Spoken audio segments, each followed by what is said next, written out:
Muy buenas noches, amados amigos y hermanos presentes.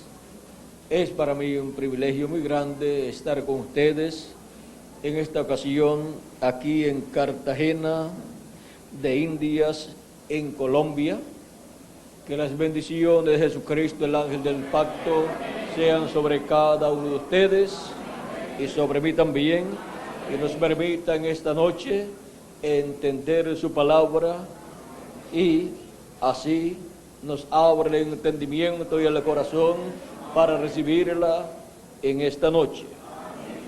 Quiero leer en San Mateo capítulo 24, verso 1 al 3, palabras aquí vertidas por Jesucristo y sus apóstoles. Nos dice: cuando Jesús salió del templo y se iba, se acercaron sus discípulos para mostrarle los edificios del templo. Respondiendo él, les dijo: ¿veis todo esto? De cierto os digo que no quedará aquí piedra sobre piedra que no sea derribada. Y estando él sentado en el monte de los olivos, los discípulos se le acercaron aparte diciendo: dinos, ¿cuándo serán estas cosas? ¿Y qué señal habrá de tu venida y del fin del siglo? Que Dios bendiga nuestros corazones con su palabra y nos permita entenderla. Pueden tomar asiento si tienen la bondad.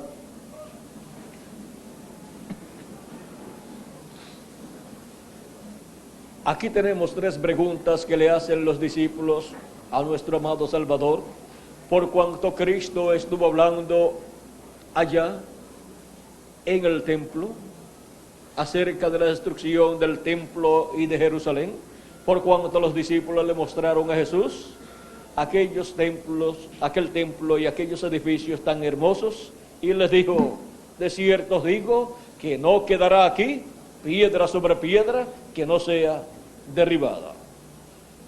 Jesús estaba viendo el futuro de Jerusalén y también él sabía por qué causa Jerusalén sería destruida.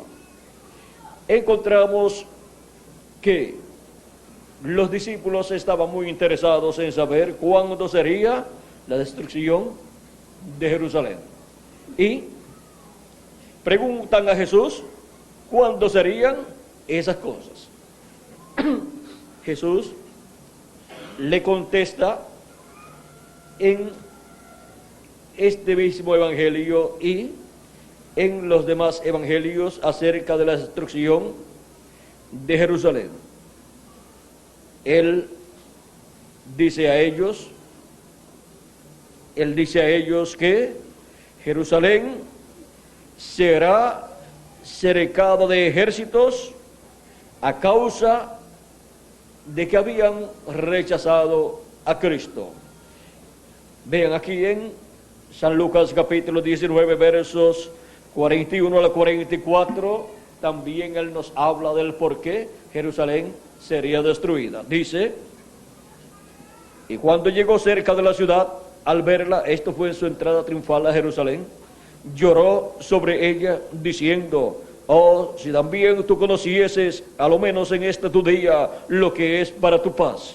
Mas ahora está encubierto de tus ojos, porque vendrán días sobre ti, cuando tus enemigos te rodearán con vallado y te sitiarán, y por todas partes te estrecharán, y te derribarán a tierra, y a tus hijos dentro de ti, y no dejarán en ti piedra sobre piedra, por cuanto no conociste el tiempo de tu visitación. Aquí ven ustedes cómo Cristo les dice lo que sucederá en Jerusalén y el por qué. Por cuanto no conocieron el tiempo de la visitación de Dios al pueblo hebreo.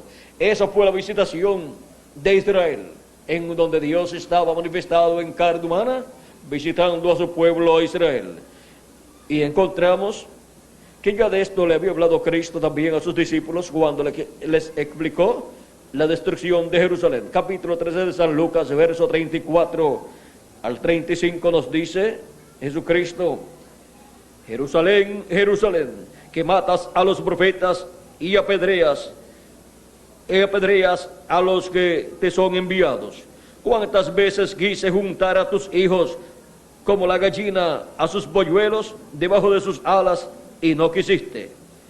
He aquí, vuestra casa es dejada desierta, y os digo que no me veréis hasta que llegue el tiempo en que digáis, bendito el que viene en el nombre del Señor.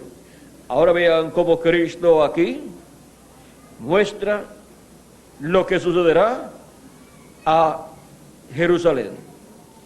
Y hay otros lugares donde Jesucristo nos habla acerca de la destrucción de Jerusalén, y le dice a ellos: cuando ustedes vean a Jerusalén cercada de ejércitos, ha llegado el tiempo de su destrucción.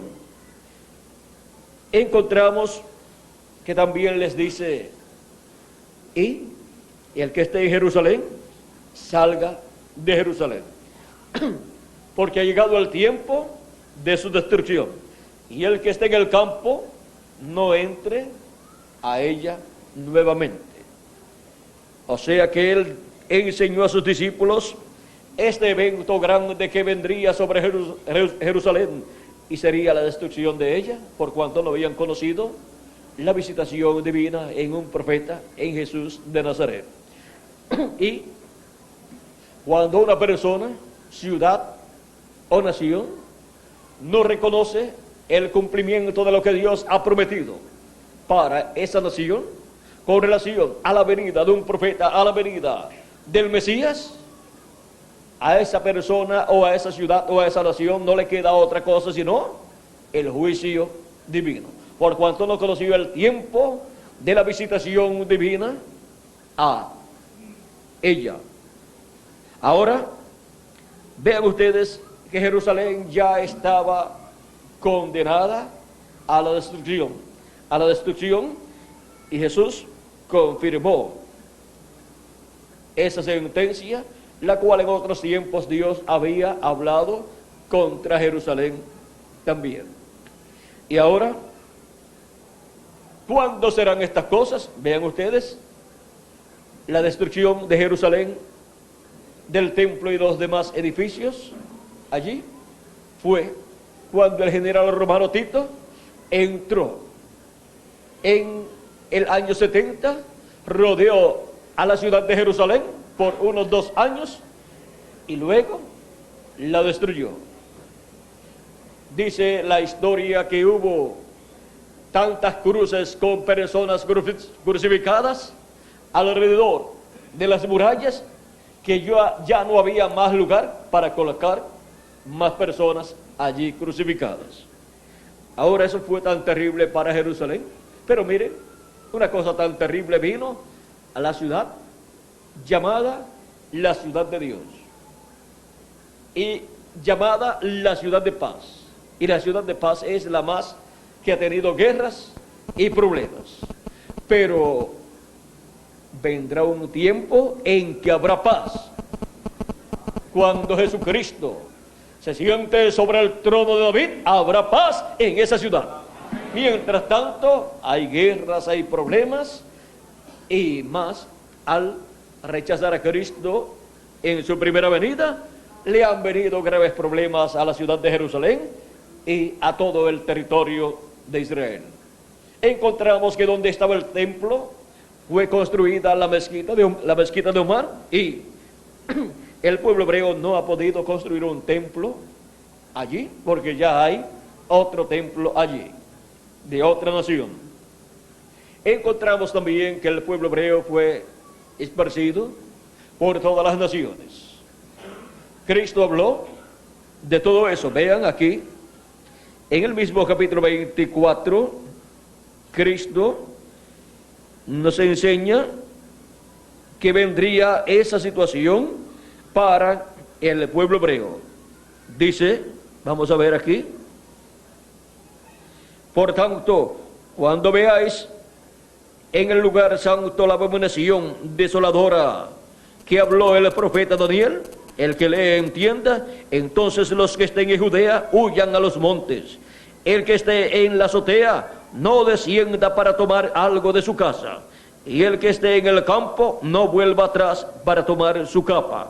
Mas hay de las que estén encintas y de las que críen en aquellos días. Orad pues que vuestra huida no sea en invierno ni en día de reposo, porque habrá entonces gran tribulación, cual no la hubo, cual no la ha habido desde el principio del mundo hasta ahora, ni la habrá. Y si aquellos días no fuesen acortados, nadie sería salvo, mas por causa de los escogidos, aquellos días serán acortados. Entonces, ustedes podrán ver aquí que vendría un tiempo de grande tribulación para el pueblo hebreo. Y desde aquel tiempo hasta hace poco tiempo, el pueblo hebreo ha estado en una grave tribulación. Encontramos que después de esa ocasión en que Jerusalén fue destruida, ellos comenzaron a ser esparcidos por el mundo entero, y Hitler por poco extermina a la nación hebrea.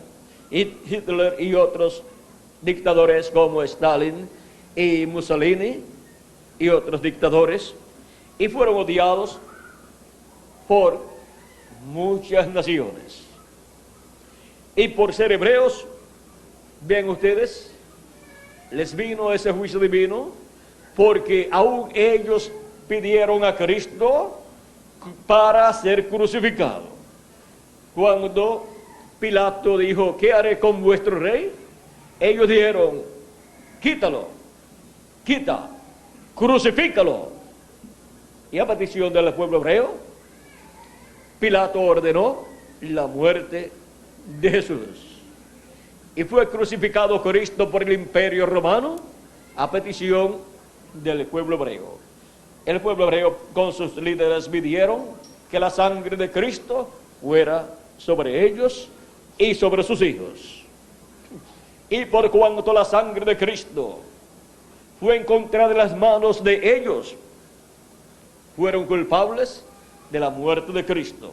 Así como también el imperio romano, el reino de los gentiles, es encontrado culpable de la muerte de Cristo, porque cuando se pide la muerte o alguna persona pide la muerte de otra persona o manda matar a otra persona, tan culpable es el que pide la muerte o paga para que maten a una persona como el que ejecuta esa orden o ese deseo.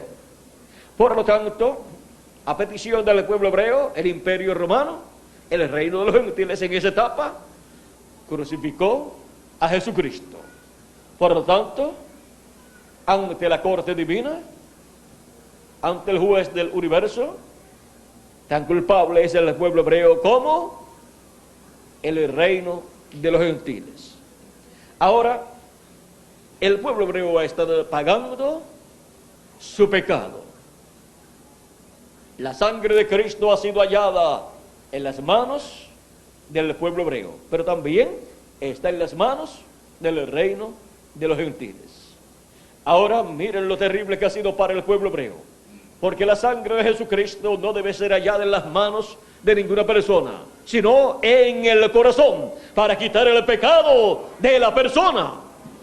Ahora, la única forma en que podemos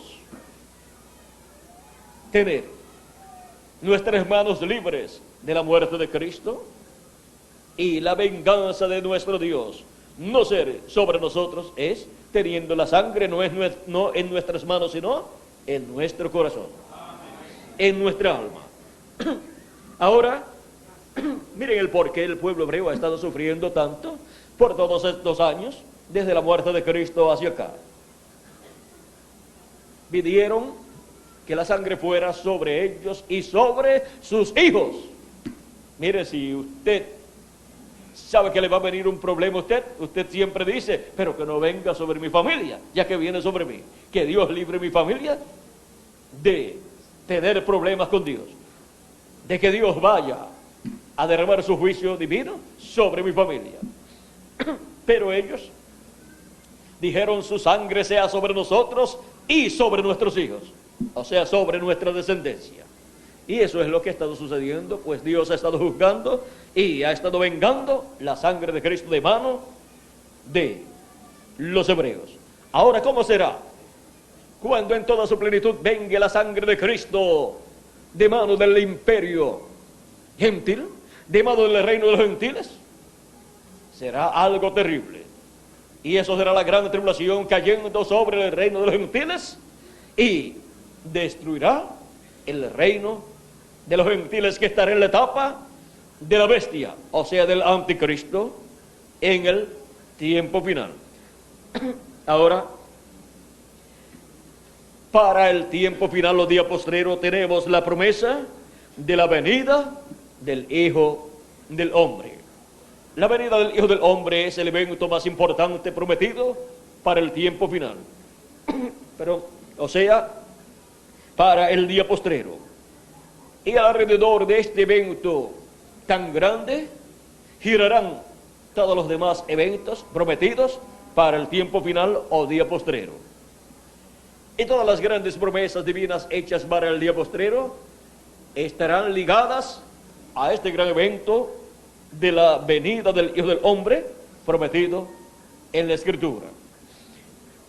Ahora, en la venida del Hijo del Hombre estarán contestadas estas preguntas que a Cristo le hicieron.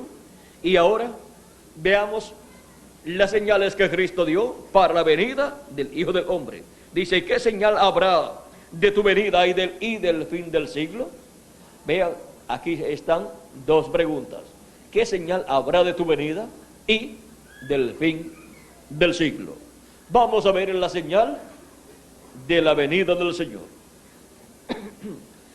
Jesús, contestando esta pregunta en el capítulo 24, verso 30 en adelante, nos dice: entonces aparecerá la señal del Hijo del Hombre en el cielo. Ahí tenemos la señal que él dio, que aparecería en el cielo. Ahora también tenemos una o más señales que aparecerán en la tierra. Pero vamos a ver primero la señal del Hijo del Hombre en el cielo. Esta señal del Hijo del Hombre en el cielo, vean ustedes cómo será vista, qué cosas estarán en esa señal del Hijo del Hombre en el cielo.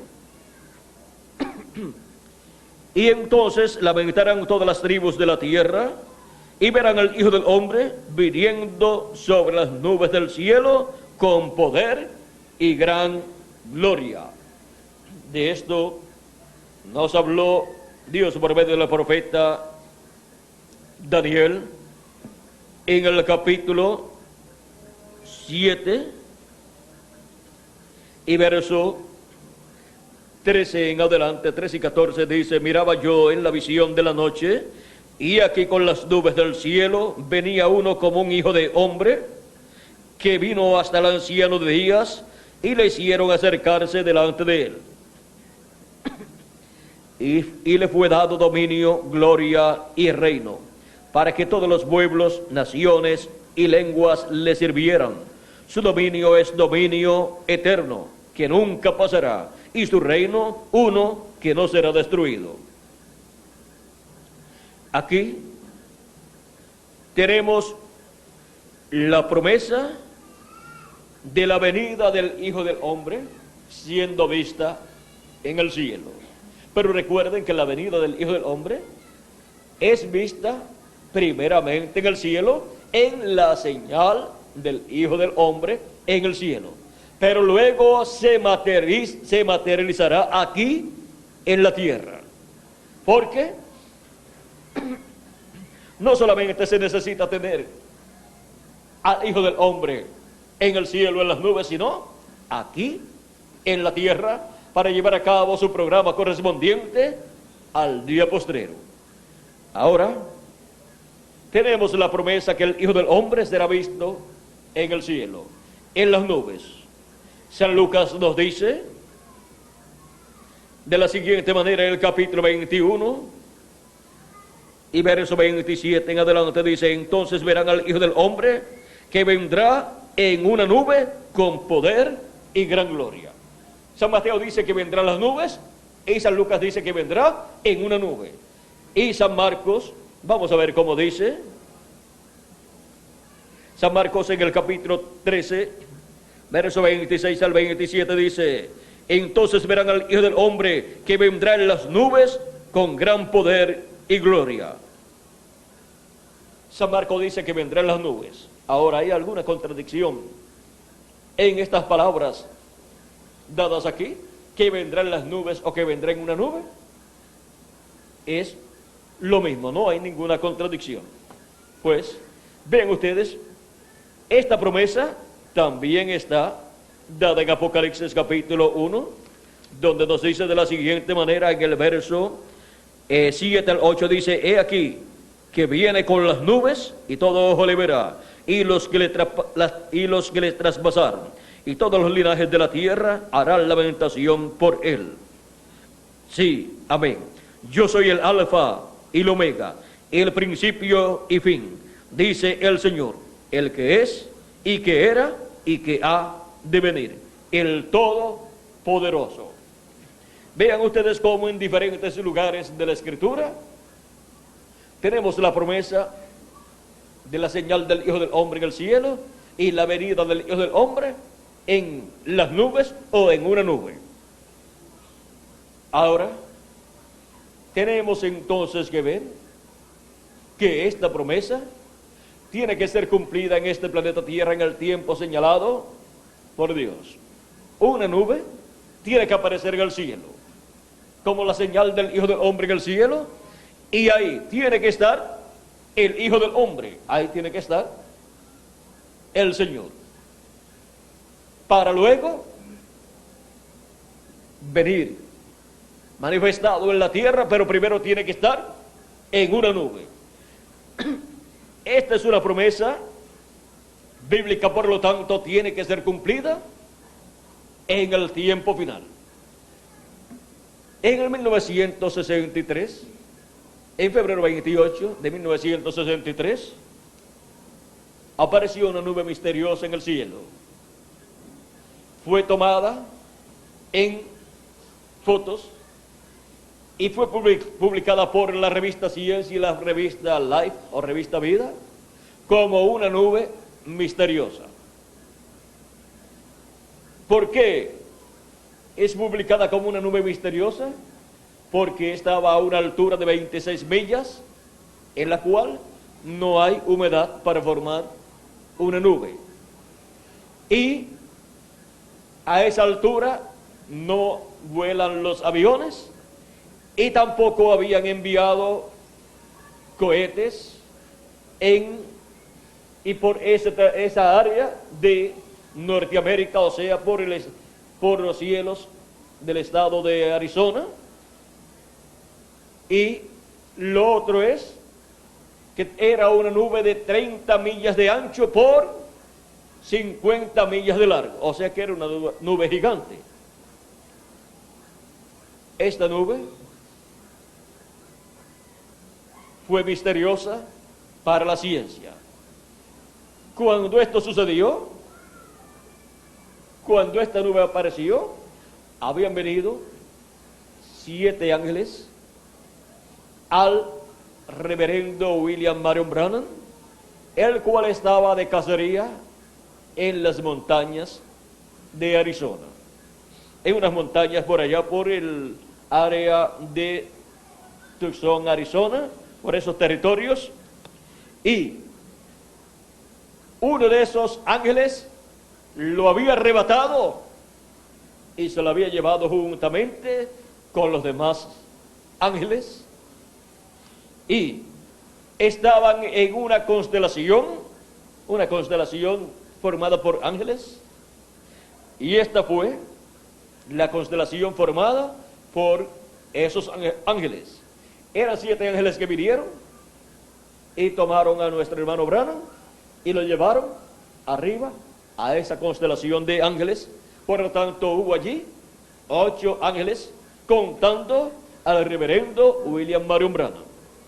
Esos ángeles eran los 7 ángeles mensajeros de las 7 edades de la iglesia gentil, incluyendo a nuestro hermano Branham, más otro ángel que era muy diferente a los demás ángeles. Pues allí estaba uno diferente, el cual tenía el 7º sello. Allí estaba el Hijo del Hombre.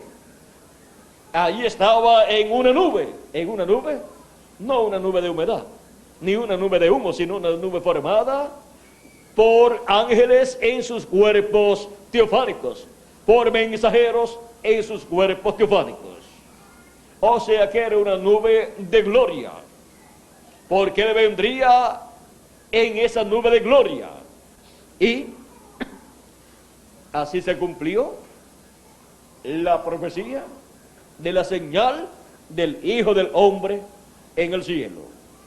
Así como para la primera venida del Hijo del Hombre, para la primera venida de Cristo, apareció la señal de la primera venida de Cristo naciendo en Belén de Judea. ¿Y cuál fue esa señal? Fue una señal en el cielo, llamada la estrella de Belén. Vean cuando apareció esa señal en el cielo. Unos magos que vivían en Babilonia, allá en el este, vieron esa señal en el cielo, y ellos eran unos estudiantes de los cielos, eran astrólogos y astrónomos, los cuales conocían las profecías bíblicas para la primera venida de Cristo, para ser cumplida en medio del pueblo hebreo, y ellos sabían que en el cielo aparecería la señal de la venida del Mesías. Y cuando la vieron en el cielo, ellos salieron rumbo a la tierra de Israel. Y como toda persona piensa que si el rey está en el lugar, en la nación donde está prometido que vendría, tiene que estar en la capital, porque en la capital siempre es el lugar donde está el rey. Pero miren, cuando llegaron a Jerusalén, buscando al rey de los judíos, porque allí estaba el trono de David, y allí estaba el templo. Jerusalén, esos eran desde líderes religiosos como el sumo sacerdote y el concilio de la religión hebrea, que es el concilio del Sanedrín, no sabían nada. Y eso sí, que es algo que no puede ser comprendido por los seres humanos, que la religión del pueblo hebreo no supiera que ya el Mesías estaba en la tierra con la señal de la venida del Mesías en el cielo. La señal del Hijo del Hombre para la primera venida del Mesías estaba en el cielo.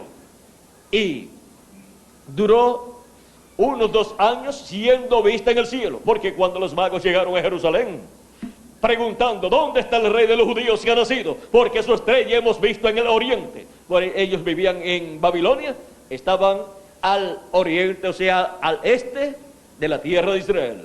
Por lo tanto, ellos caminaron del este hacia el oeste, porque ellos vieron desde Babilonia, mirando hacia el oeste, hacia la tierra de Israel, ellos vieron esa estrella sobre el territorio de Israel. Y salieron para el territorio de Israel, buscando al Mesías. Pero fue una decepción muy grande saber que no estaba en Jerusalén, no estaba allí en el templo, ni estaba sobre el trono de David. Y la religión hebrea, con el sumo sacerdote como la cabeza de la religión hebrea, nada sabía. El rey Herodes se interesó en la venida del Mesías, en la venida del rey de Israel, no porque quería o amaba su venida, sino por motivos políticos, porque no quería él ser quitado del trono para que viniera otra persona a sentarse en el trono de David para gobernar sobre el pueblo hebreo. Por lo tanto, él quería saber dónde estaba el Mesías, quería encontrarlo para matarlo. Y miren, estaba naciendo el Mesías, tenía ya unos 2 años de edad, y el rey Herodes pensando en matar a ese niño. Qué corazón más cruel. Solamente por ese pensamiento, solamente por ese pensamiento nada más, Herodes merece ¿qué? Ir al infierno. Y mató todos los niños de 2 años hacia abajo en Belén de Judea, buscando al Mesías para matarlo. Y dijo, preguntó a los magos en secreto. Primero preguntó a los magos y a los sacerdotes principales, incluyendo al sumo sacerdote y los escribas y doctores de la ley, ¿dónde el Mesías debe nacer? Ellos le dijeron, en Belén de Judea, porque así está escrito. Pues el profeta Miqueas en el capítulo 5 había dicho que sería en Belén de Judea. Por lo tanto, allí tenía que ser cumplida esa profecía. Herodes mandó a los magos a Belén de Judea y les dijo, vayan allá, busquen al Mesías, cuando lo encuentren, lo adoran y luego vienen acá y me dicen dónde está, para yo ir también a adorarlo. Pero miren, era una mentira política. Decía que era para adorarlo y era para matarlo. Pero Dios envió al arcángel Gabriel y estaba guiando a aquellos magos cuando ellos salieron de Jerusalén. Cuando salieron de esa reunión, vieron la estrella, se regocijaron y siguieron en dirección hacia donde estaba esa estrella. Esa estrella estaba hacia Belén de Judea, mirando desde Jerusalén. Por lo tanto, ellos siguieron la dirección de esa estrella. Y cuando llegaron a Belén de Judea, vieron que esa estrella estaba señalando una casa. Así es que llegaron de noche. Llegaron hasta esa casa y encontraron allí al niño con unos 2 años de edad aproximadamente. Encontraron a su madre, a María, y encontraron allí también a José. Ofrecieron al niño oro, incienso y mirra, lo adoraron y luego en sueños el arcángel Gabriel les dijo que se fueran a su tierra por otro camino, no regresaran a Jerusalén para darle la noticia a Herodes. Ellos obedecieron la voz del arcángel Gabriel, se fueron por otro camino y Herodes se quedó esperando, y cuando vio que ya no regresaban, se dio cuenta que se habían ido por otro camino. Mandó matar a todos los niños de 2 años hacia abajo, pero ya el arcángel Gabriel le había aparecido también a José y le había dicho, mira, ahora toma al niño y a su madre y vete a Egipto, porque Herodes buscará al niño para matarlo. Esa misma noche se levantó José, tomó al niño y a su madre, la madre del niño, a María, y se fue a Egipto. Ya llevaba dinero, llevaba oro, llevaba mirra, llevaba incienso, así es que iba a estar una temporada allá en Egipto hasta que el arcángel Gabriel le ordenara regresar a la tierra de Israel. Así es que vete a Egipto hasta que yo te ordene, hasta que yo te diga. Y así sucedió. Luego llegó el ejército de Herodes, matando a todos los niños de 2 años hacia abajo, y hubo grande llanto y lamento en Belén de Judea, cumpliéndose así la profecía de Raquel, que llora a sus hijos y no quiere ser consolada. Murieron todos los niños varones de 2 años hacia abajo. Murieron por Cristo, pero luego Cristo, a los 33 años, murió por ellos y por todos nosotros. Así es que esos fueron niños bienaventurados, que murieron por causa del Mesías. Y ahora, vean ustedes, también son bienaventurados todos los que mueren por Cristo, por creer en Cristo. Todos los que han muerto durante las persecuciones pasadas son personas bienaventuradas, porque han muerto por causa de Jesucristo nuestro Salvador. Pero Él murió por todos nosotros. Y ahora, para todos ellos, Cristo dijo que Él nos resucitará o los resucitará en el día postrero. Dice así: capítulo 6, verso 39 al 40 de San Juan, y esta es la voluntad del Padre, el que me envió, que de todo lo que me diere no pierda yo nada, sino que lo resucite en el día postrero. Y esta es la voluntad del que me ha enviado, que todo aquel que vea al Hijo y cree en Él, tenga vida eterna, y yo le resucitaré en el día postrero. Aquí en 2 ocasiones ya nos dice Jesucristo para cuándo va a ser la resurrección de todos los creyentes en Él que han muerto, y luego la transformación de los que viven será cuando vean a los muertos resucitados. O sea que será también para el día postrero. Porque Cristo ha prometido que nos dará un nuevo cuerpo, así como nos ha dado un nuevo espíritu, un nuevo cuerpo teofánico de la sexta dimensión nos ha dado, y nos dará también un cuerpo glorificado, un cuerpo eterno, para vivir por toda la eternidad. Ahora, miren ustedes, la señal del Mesías para su primera venida estuvo siendo vista, y fue la estrella de Belén, así como le llaman en la actualidad, una señal en el cielo. Pero esa señal en el cielo estaba anunciando que ya en la tierra estaba el Mesías, que ya estaba el velo de carne donde el ángel de Jehová, el ángel del pacto, estaría viviendo. O sea que cuando aparece un anuncio en el cielo, eso habla de lo que Dios hace en la tierra. Lo muestra en el cielo, ¿por qué? Porque eso es lo que Él materializará en la tierra.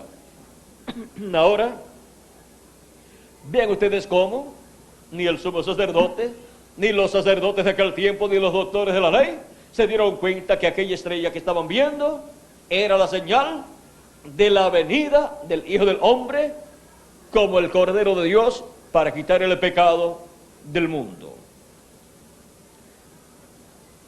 Pasó desapercibida esa señal del Hijo del Hombre en el cielo 2000 años atrás. Pero con todo y eso, esa fue la señal que aparecería en el cielo. La Escritura dice que de Jacob saldría una estrella, y los magos la vieron. O sea que el que otras personas no la hayan visto en aquel tiempo no significaba que esa no era la señal de la primera venida del Mesías, la venida del Hijo del Hombre, siendo vista esa señal en el cielo.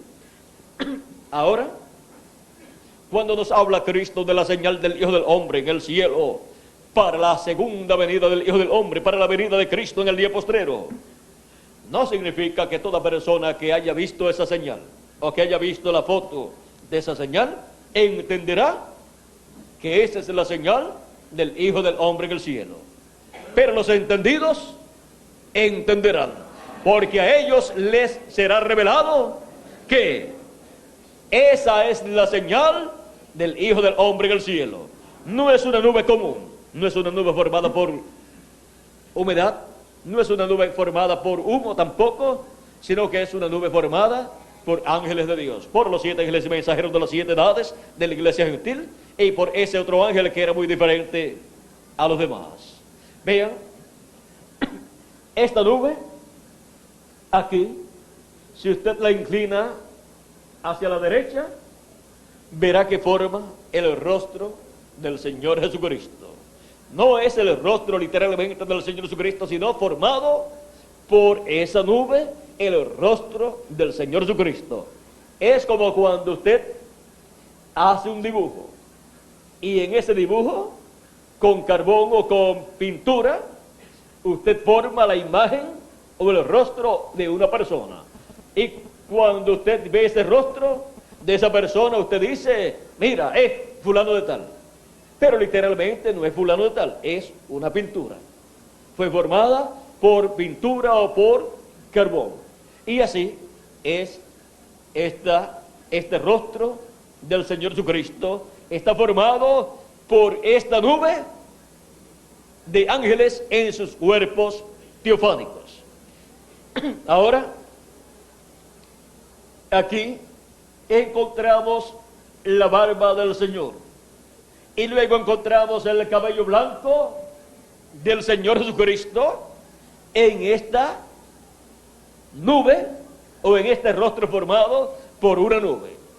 Ahora, si leemos en Apocalipsis capítulo 1 y verso 14, dice, hablando del Hijo del Hombre, vamos a leer aquí. Vamos a leer verso 12 en adelante para que tengamos el cuadro claro. Dice, y me volví para ver la voz que hablaba conmigo, y vuelto, vi 7 candeleros de oro, y en medio de los 7 candeleros de oro, a uno semejante al Hijo del Hombre, vestido de una ropa que llegaba hasta los pies, y ceñido por el pecho con un cinto de oro. Aquí aparece como juez de toda la tierra. Su cabeza y sus cabellos eran blancos como blanca lana, como nieve. Sus ojos como llama de fuego. Vean, aquí da una descripción con estos símbolos de cómo será la venida del Hijo del Hombre. Por eso es que también en Apocalipsis lo encontramos en el capítulo, vamos a ver, en el capítulo 19, y también lo encontramos en el capítulo 10, es la venida de Cristo, nos dice, capítulo 10 dice de Apocalipsis, vi descender del cielo a otro ángel fuerte, envuelto en una nube. ¿Cómo viene? Envuelto, ¿en qué? En una nube. Envuelto en una nube. Con el arco iris sobre su cabeza.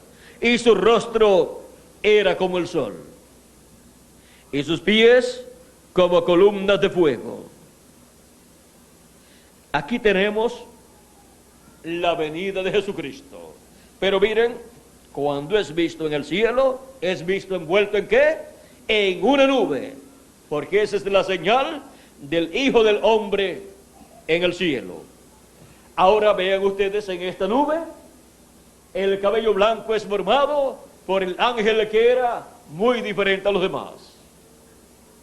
Y el cumplimiento de este pasaje, vean ustedes, es mostrado aquí en el cielo, como la señal del Hijo del Hombre en el cielo. También dice que vendrá aquel día como un lazo. Ahí tenemos en la forma de un lazo, de un vaquero, diríamos, tirando un lazo. Así aparece también ya cuando se está moviendo esa nube de ángeles, aparece en esa forma también. Así es que podemos ver cómo lo que sería visto en el cielo en el 1963, en febrero 28, fue visto. Ahí tenemos la señal del Hijo del Hombre en el cielo, formada por los 7 ángeles mensajeros de las 7 edades o etapas de la iglesia gentil, y por el otro ángel mensajero que era muy diferente a los demás, por el ángel mensajero que tenía el 7º sello, o sea, por el ángel mensajero que vendría para el cumplimiento de la venida del Hijo del Hombre, y por eso aparece primero en el cielo, para luego aparecer en la tierra en carne humana, en el cumplimiento de la venida del Hijo del Hombre. Y los 7 ángeles mensajeros que allí aparecen en sus cuerpos teofánicos estuvieron en la tierra en carne humana, cada uno en su debido tiempo, cada uno en la edad que le tocó vivir. Por ejemplo, San Pablo, que fue el primer ángel mensajero, estuvo en un cuerpo de carne, cumpliendo su ministerio en el tiempo de la primera edad de la iglesia gentil. Y así fue con cada ángel mensajero de cada edad de la iglesia gentil. Tuvo que venir un espíritu teofánico de la sexta dimensión, en carne humana, manifestado para tener el ministerio de cada edad.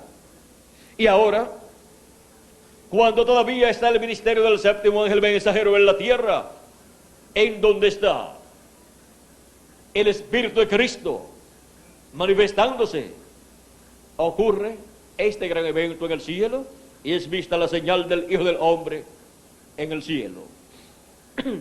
Y de esa fecha en adelante encontramos que esta promesa de San Mateo capítulo 24 y verso 30 y 31 tiene que cumplirse. Dice: y enviará a sus ángeles con gran voz de trompeta, y juntarán a sus escogidos de los cuatro vientos, desde un extremo del cielo hasta el otro. Esta es una promesa para la venida del Hijo del Hombre. Y de esto hablaremos en la próxima conferencia de mañana. En esta noche estamos hablando de la señal del Hijo del Hombre en el cielo. Y luego, mañana, sábado y también el domingo en la mañana y en la tarde, estaremos hablando acerca de las diferentes profecías que se estarán cumpliendo en la venida del Hijo del Hombre. Hablaremos de los ángeles del Hijo del Hombre, hablaremos de la gran voz de trompeta con la cual son llamados y juntados los escogidos de Dios. Por lo tanto, hablaremos también de los escogidos de Dios, los elegidos de Dios, y hablaremos de todas estas cosas o grandes eventos que se estarán manifestando en la venida del Hijo del Hombre, en la venida de este ángel que es muy diferente a los demás, para materializarse en carne humana, para velarse y revelarse por medio de carne humana en el día posterior aquí en la tierra, en medio de la iglesia del Señor Jesucristo. Ahora hemos visto la señal del Hijo del Hombre en el cielo, de la cual habló Jesucristo, que sería vista en el cielo, y esta señal daría testimonio del tiempo de la venida del Hijo del Hombre a la tierra. Ahora miren, cuando apareció la estrella de Belén en el cielo, encontramos que el Mesías estaba naciendo en la tierra y permaneció en el cielo por unos 2 años como poco, y luego encontramos que el Mesías fue creciendo, llegó a ser un niño. Luego, cuando tuvo 12 años, se quedó en Jerusalén y estuvo allí hablando con los doctores de la ley, y estaban tan maravillados de la sabiduría de ese niño que se preguntaban quién sería ese niño que tenía tanta sabiduría de la palabra de Dios. No sabían que era el Mesías.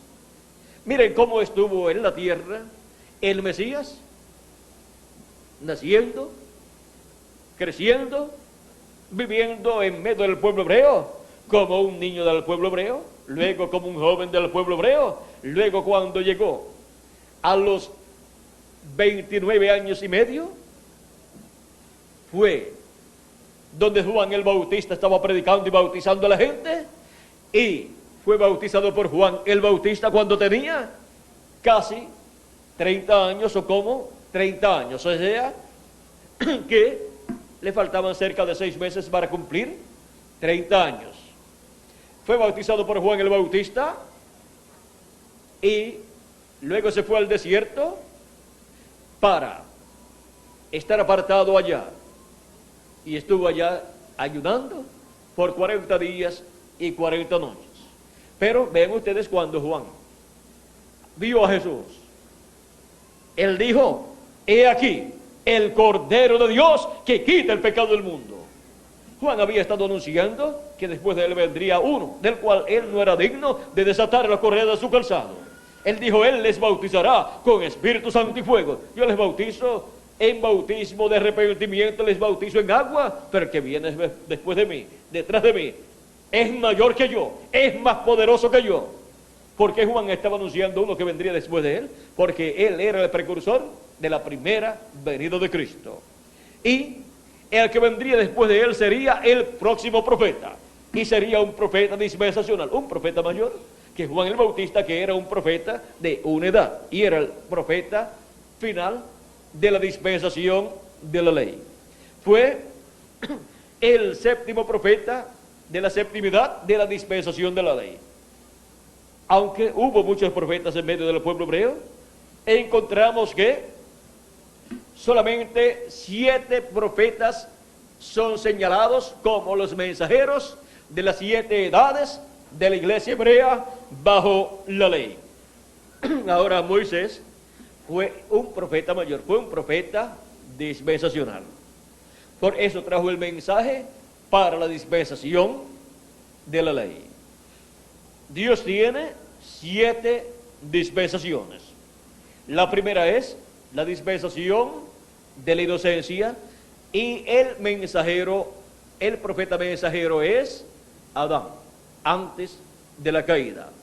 Luego la segunda dispensación es la dispensación de la conciencia, y el profeta mensajero es Set. Luego la tercera dispensación es la del gobierno humano, y su profeta mensajero es Noé. Luego la cuarta dispensación es la dispensación de la promesa, y su profeta mensajero es Abraham. Luego la quinta dispensación es la dispensación de la ley, y su profeta mensajero, su profeta dispensacional es Moisés. Luego la sexta dispensación es la dispensación de la gracia, y su profeta dispensacional es Jesús. Y luego la última dispensación, la séptima dispensación, la dispensación del reino, y su profeta mensajero es el ángel del Señor Jesucristo, con el mensaje del evangelio del reino. Cada dispensación gira alrededor del mensaje correspondiente a esa dispensación. Y en cada profeta mensajero dispensacional estuvo el Espíritu de Jesucristo, el Espíritu Santo manifestado. Y son ungidos con el Espíritu Santo, con el Espíritu de Dios, para llevar a cabo la obra de esa dispensación. Esa es la clase de profeta más grande que Dios envía a la tierra. Y por eso solamente tiene, ¿cuántos?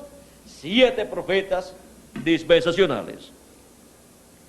Y ya han transcurrido 6,000 años si le añadimos al calendario los años de atraso que tiene. Y por consiguiente estamos en el 7º milenio y en el siglo XXI. Pero si no le añadimos los años de atraso que tiene, pues solamente faltan 3 años para entrar al 7º milenio. O sea que no vamos a discutir con nadie, a pelear con nadie en cuanto a tiempo, pero necesitamos entender estas cosas y hacernos la pregunta: ¿se le habrá atrasado el calendario de Dios? Porque el calendario que está atrasado es el calendario de los seres humanos. ¿Qué cree usted? ¿El de Dios se le habrá atrasado? Yo pienso que no. Así es que, si pensamos que a Dios no se le ha atrasado su calendario, ya estamos en el día postrero. Un día delante del Señor es como 1000 años para nosotros. O sea que un día delante del Señor es un milenio para nosotros. Por eso es que la Escritura nos dice que en los días de Jesús ya estaban viviendo en los días postreros. Vean lo que nos dice San Pablo en su carta a los Hebreos, capítulo 1, verso 1 en adelante. Dice: Dios, habiendo hablado muchas veces y de muchas maneras en otro tiempo los padres por los profetas, en estos postreros días nos ha hablado por el Hijo. Cuando dice que nos habló por el Hijo, dice en estos postreros días, y estaba viviendo 2000 años atrás, o sea, estaba viviendo en el primer siglo del 5º milenio.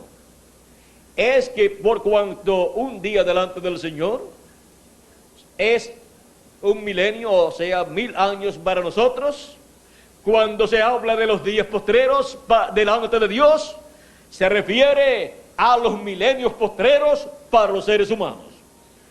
Y los milenios postreros son, así como los días de la semana, los postreros días de la semana son jueves, que es el 5.º día, viernes, que es el 6.º día, y sábado, que es el 7.º día. ¿Y cuál es el último día de la semana? El 7.º día, que es el sábado. Y ahora, los días delante de Dios, los días postreros delante de Dios, representados en esos 3 días de la semana, jueves, viernes y sábado, 5.º, 6.º y 7.º día, para los seres humanos son 5.º milenio, 6.º milenio y 7.º milenio. Cuando Jesús tenía de 4 a 7 años de edad, comenzó el 5.º milenio. Y por eso es que Pablo nos dice, en estos postreros días, Dios nos ha hablado por el Hijo, o sea, por Jesucristo.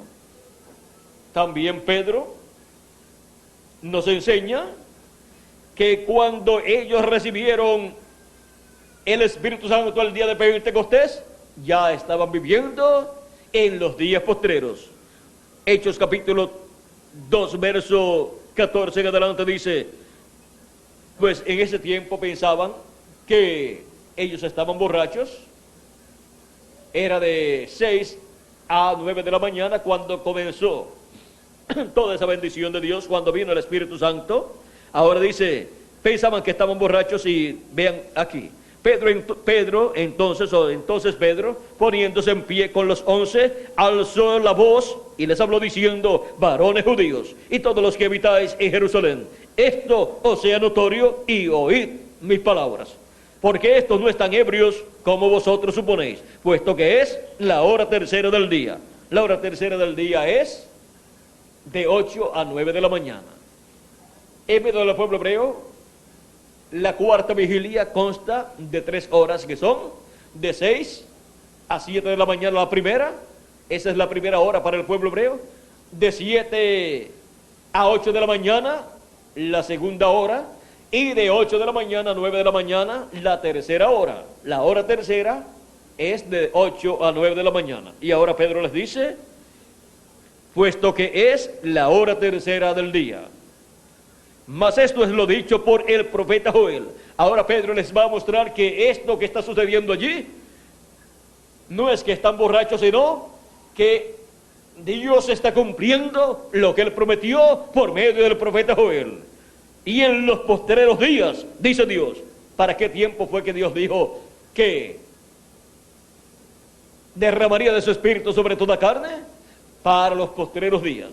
Y en los postreros días, dice Dios, derramaré de mi espíritu sobre toda carne, y vuestros hijos y vuestras hijas profetizarán, vuestros jóvenes verán visiones, vuestros ancianos soñarán sueños, y de cierto sobre mis siervos y sobre mis siervas en aquellos días derramaré de mi espíritu y profetizarán. ¿Ven? Por eso estaban siendo llenos del Espíritu Santo, porque ya estaban viviendo en los postreros días. O sea que la bendición de recibir el Espíritu de Dios es para los postreros días, para el 5.º milenio, 6.º milenio y 7.º milenio.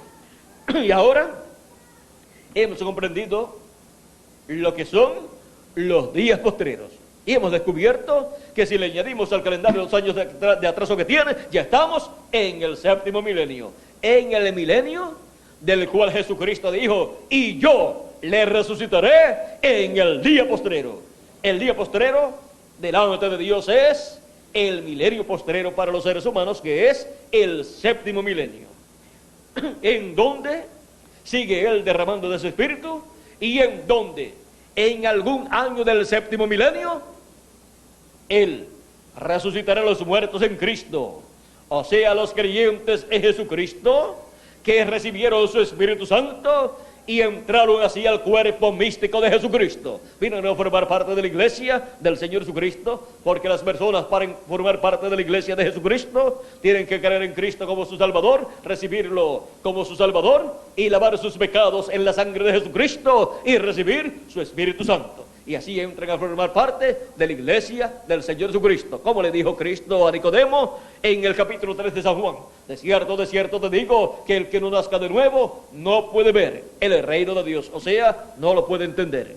Y luego Nicodemo le dice: ¿cómo puede hacerse esto? ¿Cómo puede nacer el hombre siendo viejo? ¿Puede acaso entrar en el vientre de su madre y nacer? O sea, pensó en términos naturales o literales, pero en el nacimiento natural, Cristo está representando el nacimiento espiritual. Y le dijo: no te maravilles de que te dije que es necesario nacer de nuevo. Le dice: es necesario nacer del agua y del espíritu. Porque el que no nazca del agua y del espíritu no puede entrar al reino de Dios. No puede entrar a formar parte de la iglesia del Señor Jesucristo. No puede ser parte de ese cuerpo místico de creyentes, aunque se una a la secta religiosa o religión que sea. Se requiere nacer de nuevo. Y eso ocurre cuando la persona cree en Cristo y recibe su Espíritu Santo. Ahí la persona recibe un cuerpo teofánico de la sexta dimensión. Ha nacido en la sexta dimensión, en la dimensión llamada el paraíso. Y si muere la persona, pues se va en ese cuerpo teofánico a vivir al paraíso. Si no tiene ese cuerpo teofánico, no puede ir a vivir al paraíso. Ahora podemos ver que ese es también el cuerpo que se llama el ángel de Jehová, que acampa en derredor de los que le temen y los defiende. Por eso, cuando Pedro estuvo preso y lo libertó Cristo de la cárcel, luego vino Pedro a la casa donde estaban orando por él y toca la puerta, y una joven llamada Rodes se acerca a la puerta y reconoce la voz y no abre la puerta de gozo, y va y le dice a todos los que están orando por Pedro: es Pedro, Pedro está tocando la puerta. Ellos le dicen: estás loca, porque ellos sabían que Pedro estaba preso. Le dicen: es su ángel, o sea, es su cuerpo teofánico. Ustedes saben que cuando una persona, en muchos países es así, cuando una persona como que ve a una persona que conoce y mira así y lo ve que va caminando y luego se le desaparece, dice: parece que fulano de tal o murió o va a morir. En algunos países dicen que está desandando o algo así, y piensan: bueno, ya parece que murió, así es que está en espíritu la persona, y por eso lo podemos ver. Por eso aparece y desaparece, le aparece a personas conocidas o a familiares, y seguida las personas llaman por teléfono a ver si está vivo o si se murió, y dicen: bueno, es que lo vi y se me desapareció. Y cuando se habla así, pues seguida las personas pues piensan o entienden que la persona pues o va a morir o ya se murió y entró al otro cuerpo. Bueno, pues cuando las personas parten y han creído en Cristo como su Salvador, ¿saben ustedes una cosa? Entran a ese cuerpo teofánico, que es un cuerpo de otra dimensión, igual a nuestro cuerpo, pero de otra dimensión. Un cuerpo jovencito que representa de 18 a 21 años de edad. Y con ese cuerpo va a vivir a la sexta dimensión, al paraíso. Recuerden que Jesucristo habló mucho del paraíso del seno de Abraham. Habló mucho del paraíso donde van los hijos de Dios. Dice en lo que él habló acerca del rico y Lázaro, que Lázaro fue llevado por los ángeles cuando murió y fue llevado al seno de Abraham, al paraíso donde estaba Abraham. Porque los que creen en Cristo como su Salvador y mueren, pues no se pierden, no están perdidos. Porque cuando la persona muere, lo que muere es su cuerpo físico, pero la persona sigue viviendo. Y la persona, si no había creído en Cristo como su Salvador, irá lamentablemente a la quinta dimensión, a otra dimensión, y seguirá viviendo allí en un cuerpo de esa dimensión. Pero ¿saben cómo se le llama bíblicamente a la quinta dimensión? El infierno. Y ahí queda la persona viviendo con todos los que están allí. Siguen viviendo. Pero es un sitio donde no hay iglesias, donde no se adora a Dios, donde Dios no está. Ese fue el sitio, ¿saben ustedes?, donde Jesucristo bajó cuando murió. Porque por cuanto la paga del pecado es muerte, cuando Jesucristo murió, bajó en espíritu, en su cuerpo teofánico, y fue y le predicó a las almas encarceladas que estaban allí en la quinta dimensión, o sea, en el infierno. Vamos a ver lo que nos dice San Pedro acerca de esto en su primera carta, capítulo 3, verso 18 en adelante. Dice: porque también Cristo padeció una vez por los pecados, el justo por los injustos, para llevarnos a Dios, siendo la verdad muerto en la carne. O sea que cuando Cristo murió, lo que murió fue su cuerpo físico, ese cuerpo físico donde Dios estaba habitando.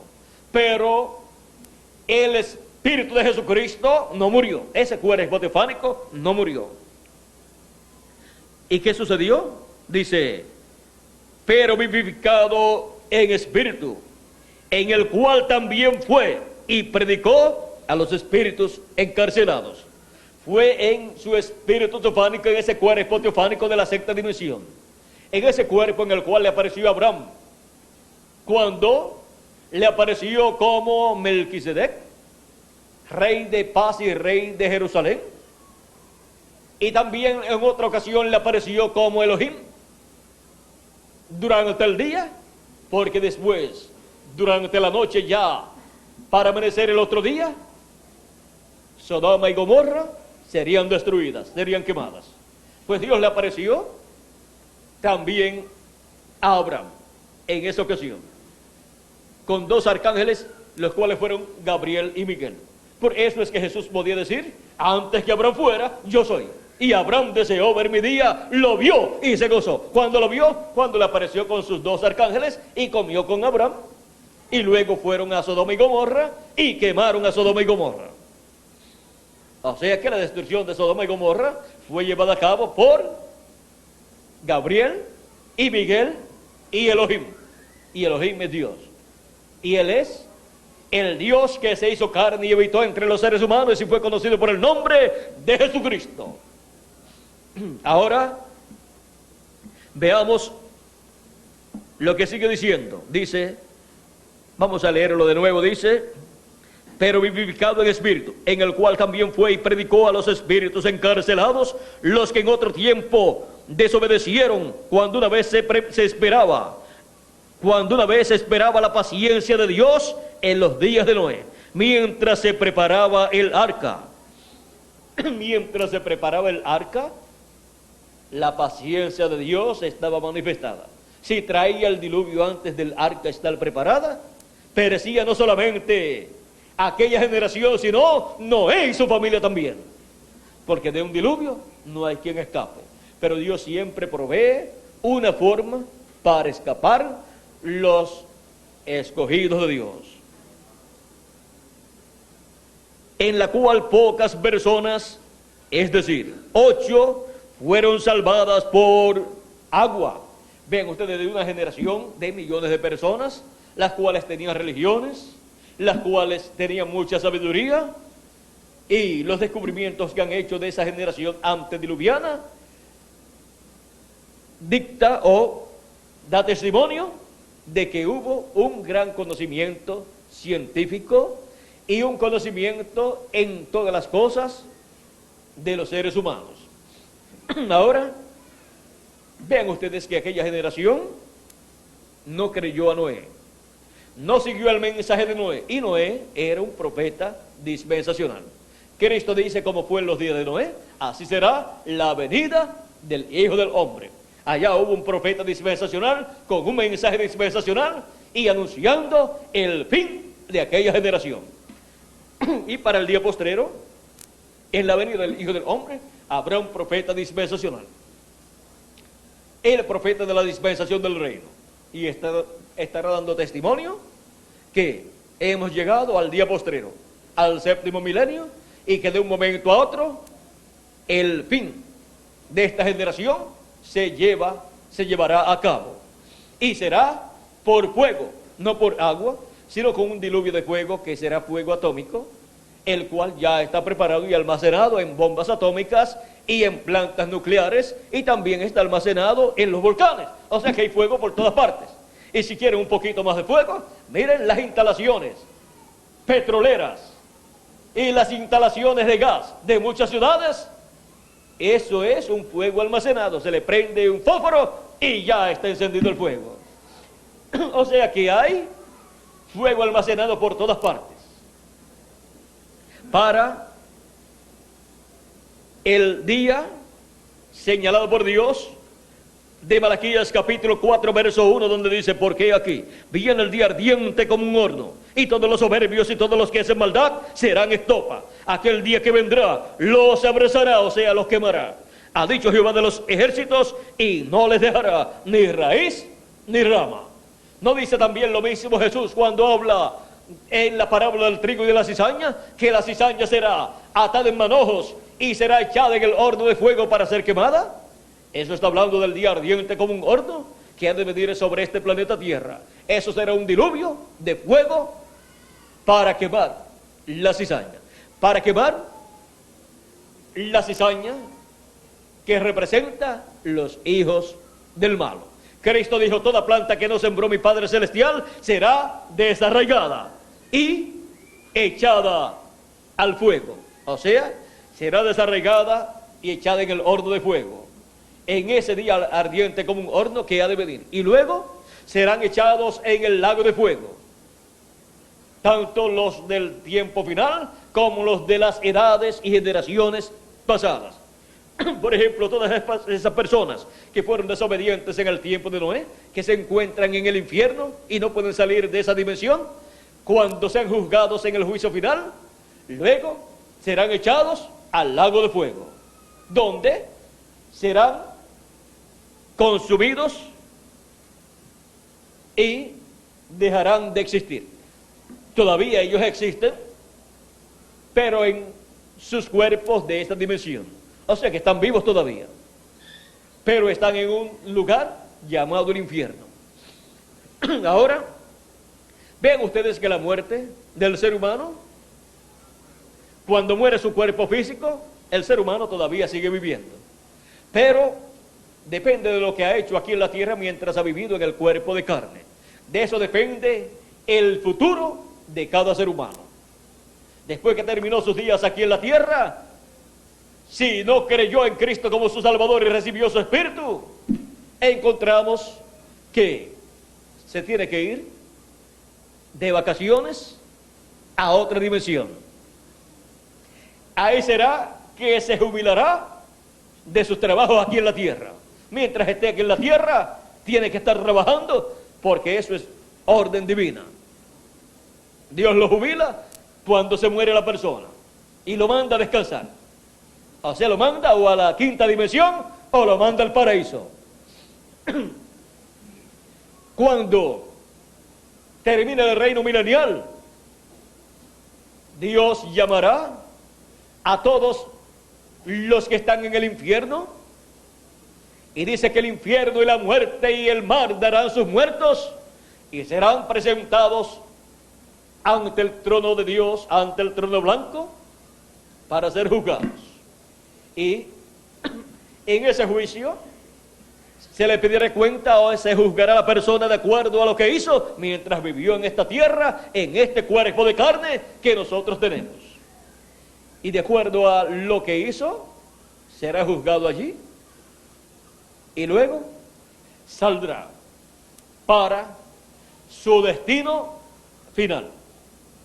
Unos para el lago de fuego y otros para el glorioso reino de Dios, con vida eterna. Ahora, antes de que eso ocurra, los escogidos de Dios, en el día posterior los que murieron, resucitarán. Ellos están en el paraíso, resucitarán en cuerpos eternos, y nosotros los que vivimos seremos transformados.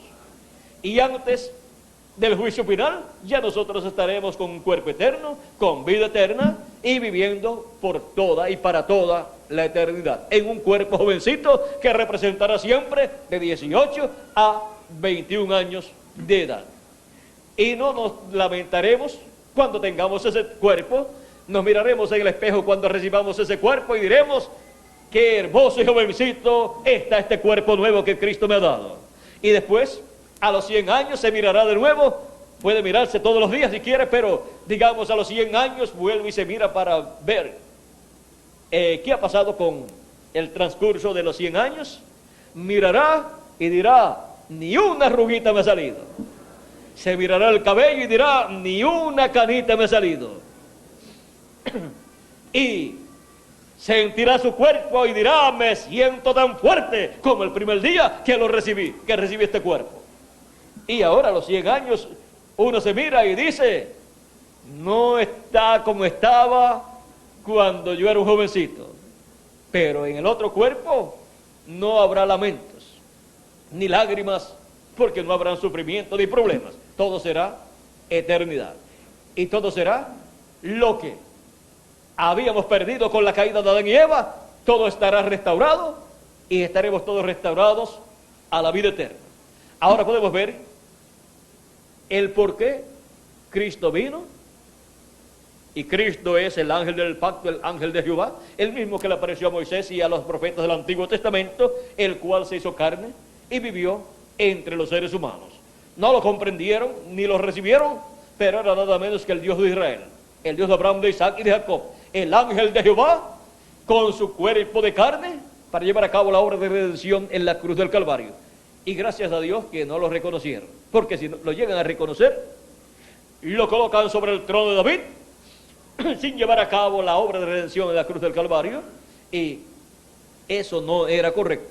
Por eso Cristo, siempre que trataron en los creyentes en Él, y muchos de los celotes y de grupos así, trataron de tomarlo y proclamarlo rey, y llevarlo para sentarlo en el trono de David, Él se les escapaba y se iba a orar, porque todavía no había llegado el tiempo para sentarse en el trono de David, porque todavía no había hecho la obra de redención en la cruz del Calvario.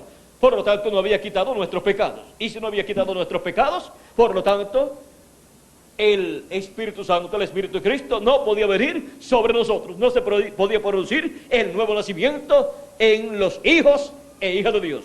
O sea que no podían nacer de nuevo. No podía surgir el nuevo nacimiento para los seres humanos.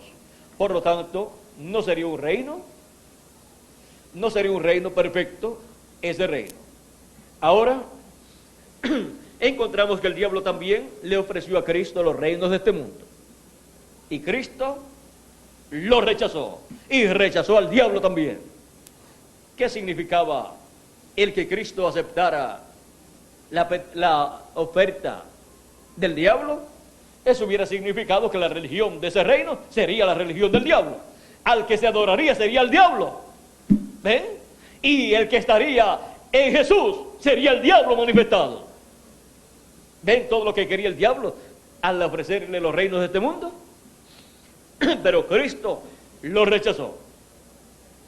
Y ahora, para el día posterior, para el tiempo final, el anticristo, el hombre de pecado, es el que aceptará los reinos del mundo, y el diablo se encarnará en él.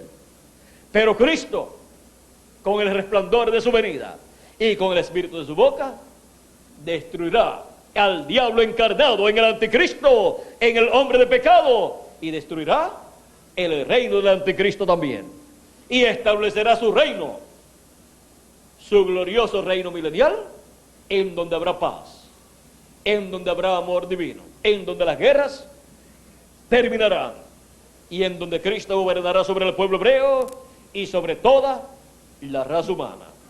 Y ahí estaremos nosotros con Cristo, con cuerpos eternos, y estaremos en imagen y semejanza de nuestro amado Señor Jesucristo. ¿Y qué posición tendremos en ese reino? La posición que usted nunca se imaginó. Miren, Apocalipsis capítulo 1, verso 4 al 5 nos dice de la siguiente manera. Vamos a leer ese pasaje. Dice: Juan a las 7 iglesias que están en Asia, gracia y paz a vosotros del que es y que era y que ha de venir. ¿De quién está hablando? De Jesucristo, que es el mismo Dios que se hizo carne y habitó entre los seres humanos. Emmanuel, que traducido es Dios con nosotros. y de los 7 espíritus que están delante de su trono, y de Jesucristo, el testigo fiel, el primogénito de los muertos y el soberano de los reyes de la tierra, al que nos amó y nos lavó de nuestros pecados con su sangre y nos hizo reyes y sacerdotes para Dios su Padre. A él sea gloria e imperio por los siglos de los siglos. Amén. ¿Qué hizo Cristo cuando nos lavó con su sangre preciosa? Nos hizo reyes y sacerdotes. ¿Y qué privilegios tienen estos reyes y sacerdotes? ¿Qué privilegio tenemos como reyes y sacerdotes? En Apocalipsis capítulo 5, versos 8 al 10 nos dice: y cuando hubo tomado el libro, los 4 seres vivientes y los 24 ancianos se postraron delante del Cordero. Todos tenían arpas y copas de oro llenas de incienso, que son las oraciones de los santos. Y cantaban un nuevo cántico, diciendo: digno eres de tomar el libro y de abrir sus sellos, porque tú fuiste inmolado, y con tu sangre nos has redimido para Dios de todo linaje, y lengua, y pueblo, y nación. Y nos has hecho para nuestro Dios reyes y sacerdotes, y reinaremos sobre la tierra. Miren la posición que Él nos ha dado al redimirnos con su sangre preciosa. Y en el capítulo 20,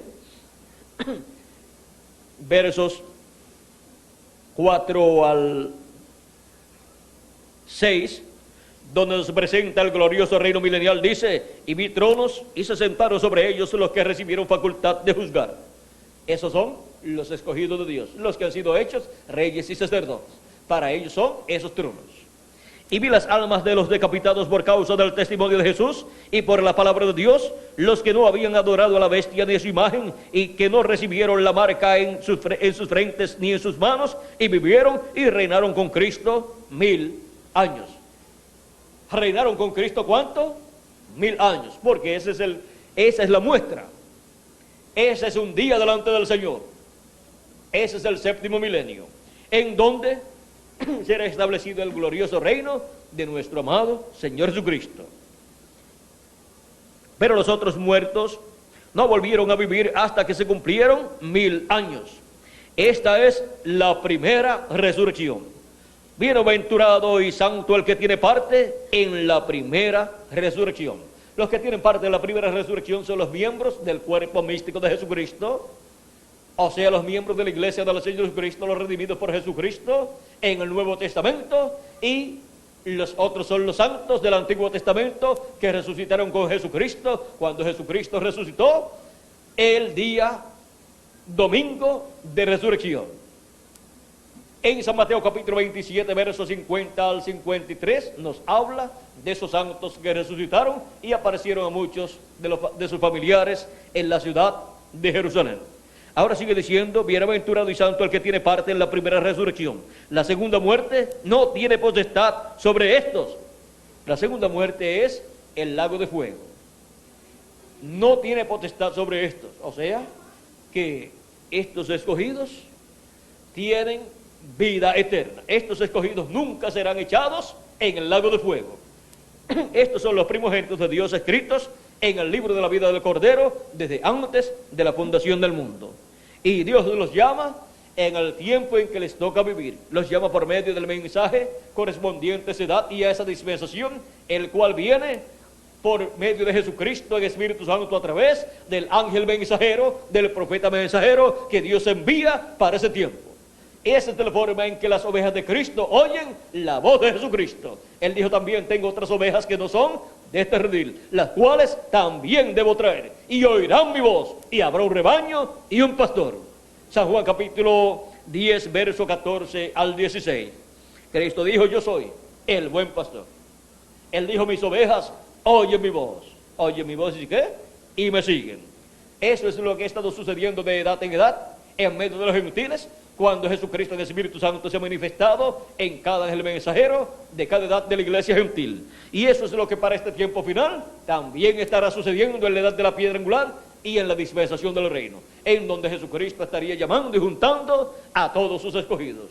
Durante las próximas conferencias estaremos viendo todo ese programa divino que para el día postrero Cristo ha prometido que estará llevando a cabo en medio de los seres humanos. Hemos estado hablando en esta ocasión acerca de la venida del Hijo del Hombre y los grandes eventos proféticos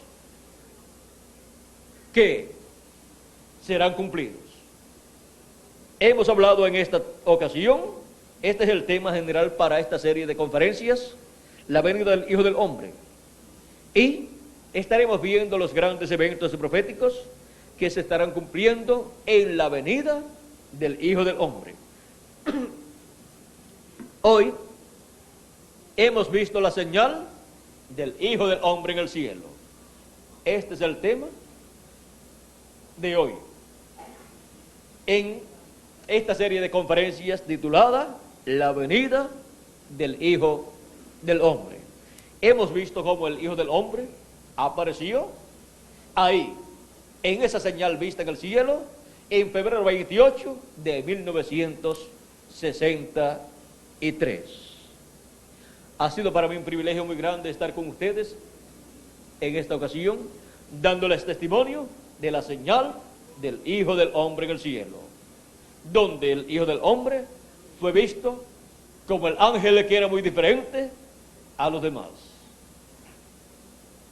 Que las bendiciones de Jesucristo, el ángel del pacto, sean sobre cada uno de ustedes y sobre mí también, y nos abre entendimiento para comprender esta serie de conferencias de la venida del Hijo del Hombre, y nos hable directamente a nuestra alma, a nuestro corazón, de tal forma que todo sea entendido por todos nosotros, que todo quede claro en nuestras almas, que podamos decir, yo lo veo, yo lo entiendo, y podamos decir, esto era lo que yo estaba esperando.